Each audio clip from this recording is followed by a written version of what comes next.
How's it going, everyone? So I was assigned to a construction project as a foreman, and one day I got a call on the radio about an emergency that was happening. So I ran downstairs, and when I got there I found a guy named Mike, and the condition he was in, I would say the only way to describe it was he was having a seizure, but in slow motion. And so we called 911. We got the paramedics there. They patched him up, made sure he was good to go, drive home on his own and all that good stuff. So we sent him home for the day to rest. And he came back, and a few weeks later I was working with Mike again, and he was on a forklift. I was showing him where to put some material, and so he was moving it around, and there was a gap in between him and I communicating with each other, where it was almost like that feeling that you get when you know your kid's doing something wrong, that they get real quiet. And I got that feeling, and I look over at Mike, and I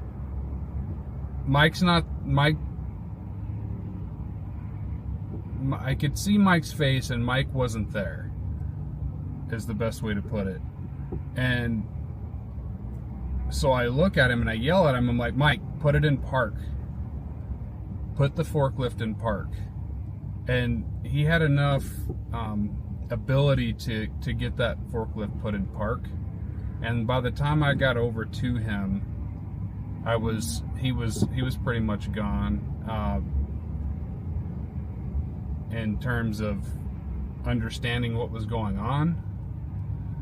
So I helped him off of the forklift, off to our, we had like a side-by-side golf cart out on the project. Got him sit down on that.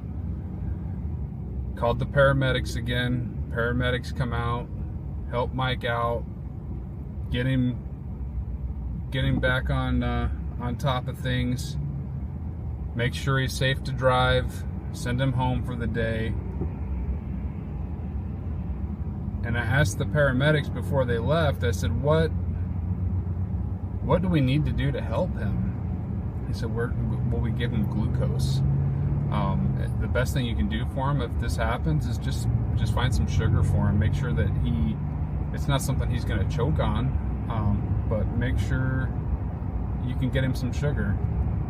So lo and behold, Mike and I are on another job site together, and it's actually the end of the day. We're getting safety speech from the guy that's running the project, and I'm standing, we're all, it's a big group of men and women. We're standing in a circle, and I'm across the circle from Mike, and I look over and I see Mike's face, and Mike turns. And so I walk around the backside. I kind of keep things quiet, don't want to make a scene. I walk over to him, and I grab a hold of Mike, I turn him around, and I walk him to the job site trailer. And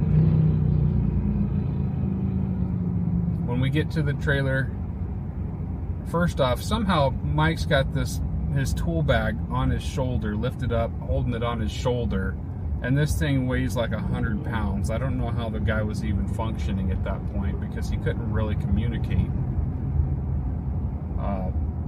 But anyways, I got him back to the trailer, sat him down, grabbed his lunchbox, popped open a root beer, and handed him the root beer, helped him drink it, and within like a few minutes, the guy was back to normal. It was crazy how fast getting the sugar in his system helped him get back to normal. So Mike ended up leaving the company. He was having trouble controlling his diabetes, and so he ended up leaving the company for safety reasons. But that is the story about how I saved a guy's life with a root beer. Now that might be exaggerating a little bit. Obviously anything can happen, but that emergency was scary for me.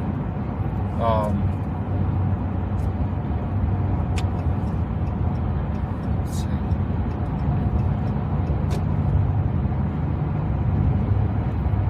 I have another story for you in just a minute. We're coming up on the curve.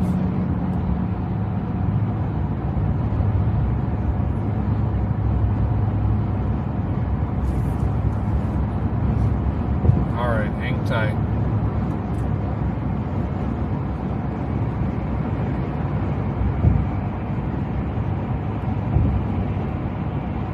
Alright, I'm going to spin you guys around.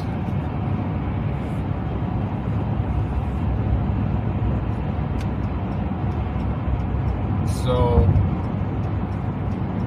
my scary story happened right here on this curve.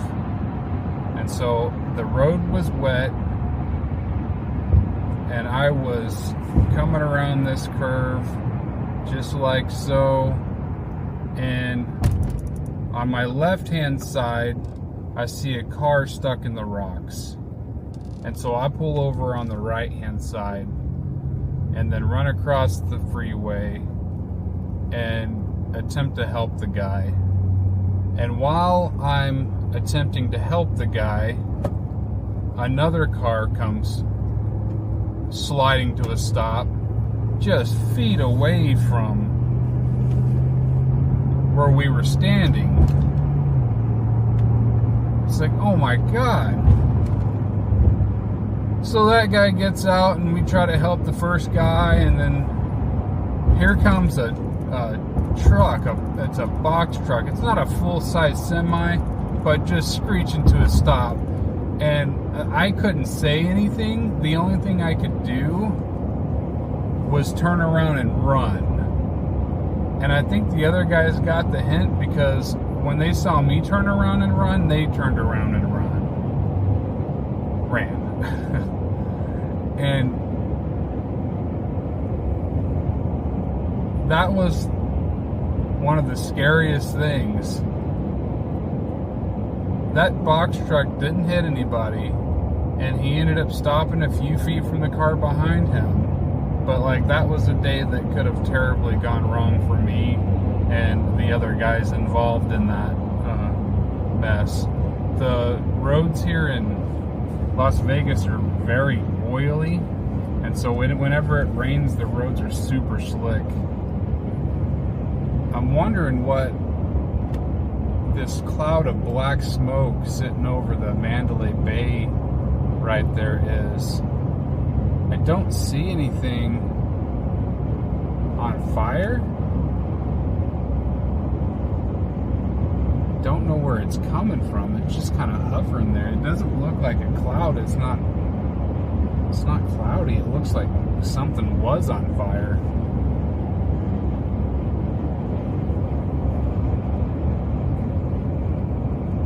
Anyways, I think that's all for today. Thanks for watching. As always, I hope to see you tomorrow, and I hope to be here tomorrow. See you later.